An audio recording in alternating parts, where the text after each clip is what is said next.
गीता में भगवान श्री कृष्ण ने रणभूमि में अर्जुन को जो ज्ञान दिया था वह गीता में बताया गया है। गीता में कुल 18 अध्याय हैं और उन सभी का अपना अलग अलग महत्व है। आइए जानते हैं गीता के पहला अध्याय का महत्व क्या है। श्री गीता उपनिषदों का सार है। महाभारत युद्ध के समय रणभूमि में भगवान श्री कृष्ण ने अर्जुन को जो ज्ञान दिया था वह गीता में बताया गया है। गीता में ऐसी बहुत सी बातें हैं जो मनुष्य को जीवन की कई कठिनाइयों को आसान बनाती है। इतना ही नहीं, गीता पढ़ने पर मनुष्य को बहुत सी नई जानकारियां भी मिलती है। साथ ही हर अध्याय के नियमित पाठ का अपना लाभ और महत्व है। भगवान शिव ने देवी पार्वती को गीता के पहले अध्याय के पाठ का महत्व जो बताया है वही यहाँ आपके लिए प्रस्तुत है। लेकिन गीता के पहले अध्याय के महत्व को जानने से पहले जान लीजिए श्रीमद् भगवद गीता के प्रथम अध्याय की खास बातें। गीता के पहले अध्याय का नाम अर्जुन विषाद योग है। इस अध्याय में कुरुक्षेत्र के मैदान में उपस्थित बंधुओं और संबंधियों को सामने देखकर अर्जुन के मन में उठे विषाद और मनःस्थिति का वर्णन किया गया है, जिसे संजय धृतराष्ट्र को बताते हैं। एक समय पार्वती जी ने पूछा है, महादेव जी किस ज्ञान के बल पर संसार के सब लोग आपको शिव कहकर पूजते हैं। मृगछाला ओढ़े और अपने सभी अंगों में शमशान की विभूति लगाएं, गले में सर्प और नर मुंडों की माला पहने हुए हो, इनमें तो कोई भी पवित्र नहीं, फिर आप किस ज्ञान से पवित्र माने जाते हैं। तब महादेव ने उत्तर दिया कि हे प्रिय सुनो, मैं गीता ज्ञान को अपने हृदय में धारण करने से पवित्र माना जाता हूँ। इस ज्ञान से मुझे बाहर के कर्म नहीं व्यापते। तब पार्वती जी ने कहा कि हे भगवान, जिस गीता ज्ञान की आप ऐसी स्तुति करते हैं उसके श्रवण करने से कोई कृतार्थ भी हुआ है। महादेव ने उत्तर देते हुए कहा कि इस ज्ञान को सुनकर बहुत से जीव कृतार्थ हुए हैं और आगे भी होंगे। मैं तुम्हें एक पुरातन कथा कहता हूँ, तुम सुनो। एक समय पाताल लोक में शेषनाग की शैया पर श्री नारायण जी ने मूंदकर आनंद में मग्न थे। उस वक्त भगवान के चरण दबाते हुए लक्ष्मी जी ने पूछा, हे प्रभु, निद्रा और आलस्य तो उन पुरुषों को व्यापता है जो जीव तामसी होते हैं, फिर आप तो तीनों गुणों से अतीत हो।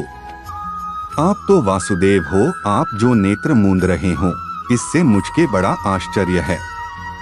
नारायण जी ने उत्तर देते हुए कहा, हे लक्ष्मी, मुझको निद्रा आलस्य नहीं व्यापता। एक शब्द रूप जो भगवद गीता है उसमें जो ज्ञान है उसके आकार रूप है।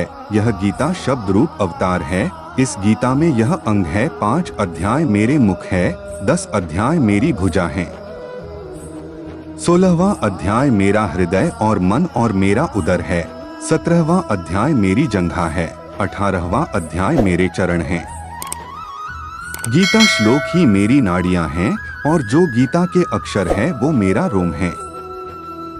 ऐसा मेरा शब्द रूपी जो गीता ज्ञान है उसी के अर्थ मैं हृदय में विचार करता हूँ और बहुत आनंद प्राप्त होते हूँ।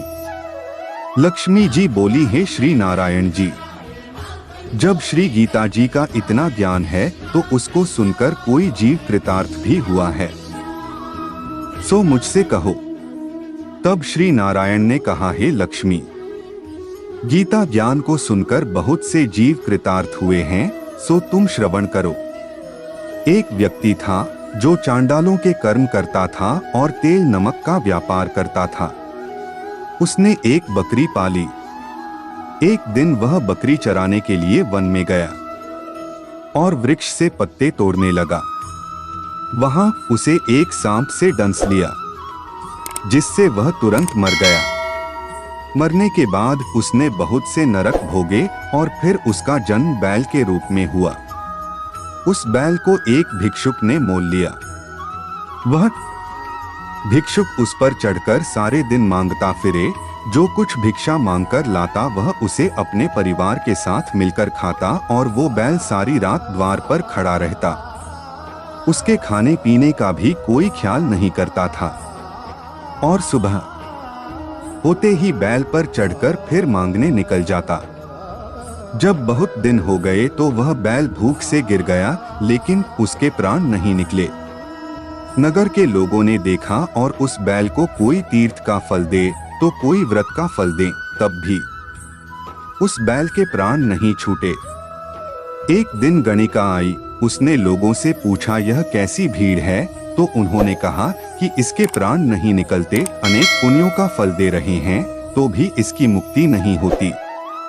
तब गणिका ने कहा कि मैंने जो कर्म किया है उसका फल मैंने इस बैल को दिया है। इतना कहते ही बैल की मुक्ति हो गई। तब बैल ने एक ब्राह्मण के घर जन्म लिया। पिता ने उसका नाम सुशर्मा रखा। उसके पिता ने उसे पढ़ाया लिखाया।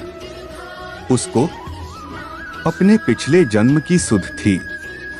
उसने एक दिन मन में विचार किया, जिस गणिका ने मुझे बैल की योनि से छुड़ाया था उसका दर्शन करूं। विप्र चलते चलते गणिका के घर गया और कहा, आप मुझे पहचानती हैं? गणिका ने कहा, मैं नहीं जानती, तुम कौन हो? तब उसने कहा कि मैं वही बैल हूँ जिसको आपने अपने पुण्य दिए थे। तब मैं बैल की योनि से छूटा था। अब मैं विप्र के घर जन्म हूँ। आप अपना पुण्य बताएं। गणिका ने कहा कि मैंने अपने जाने पुण्य नहीं किया, परंतु मेरे घर एक तोता है। वह रोज सवेरे कुछ पढ़ता है। मैं उसका वाक्य सुनती हूँ, उस पुण्य का फल मैंने तुम्हें दे दिया। तब विप्र ने तोते से पूछा कि तू सवेरे क्या पढ़ता है? तोते ने कहा, मैं पिछले जन्म में विप्र का पुत्र था। मेरे पिता ने मुझे गीता के पहले अध्याय का पाठ सुनाया करते थे। एक दिन मैंने गुरु से कहा कि मुझको आपने क्या पढ़ाया है। तब गुरुजी ने मुझे शाप दिया कि तू तोता बन जा। इसके बाद से मैं तोता बन गया। एक दिन बहेलिया मुझे पकड़ ले आया और एक विप्र ने मुझे मोल ले लिया।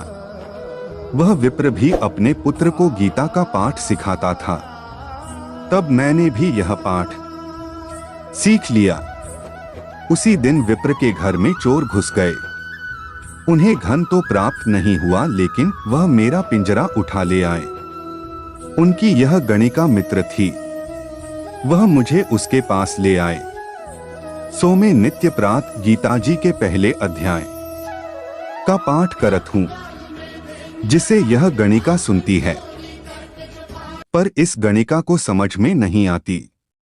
जो मैं पढ़ता हूँ वही इस गणिका ने तेरे निमित्त दिया था। वह श्री गीता जी के पहले अध्याय का फल था। तब विप्र ने कहा कि हे तोते, तू भी विप्र है, मेरे आशीर्वाद से तेरा कल्याण हो। सोहे लक्ष्मी। विप्र के इतना कहते ही वह तोता भी मुक्ति को प्राप्त हो गया। तब गणिका ने बुरे कर्म छोड़ भले कर्म ग्रहण किए और नित्य स्नान करके श्री गीता जी के प्रथम अध्याय का पाठ करना शुरू कर दिया, जिससे उसकी भी मुक्ति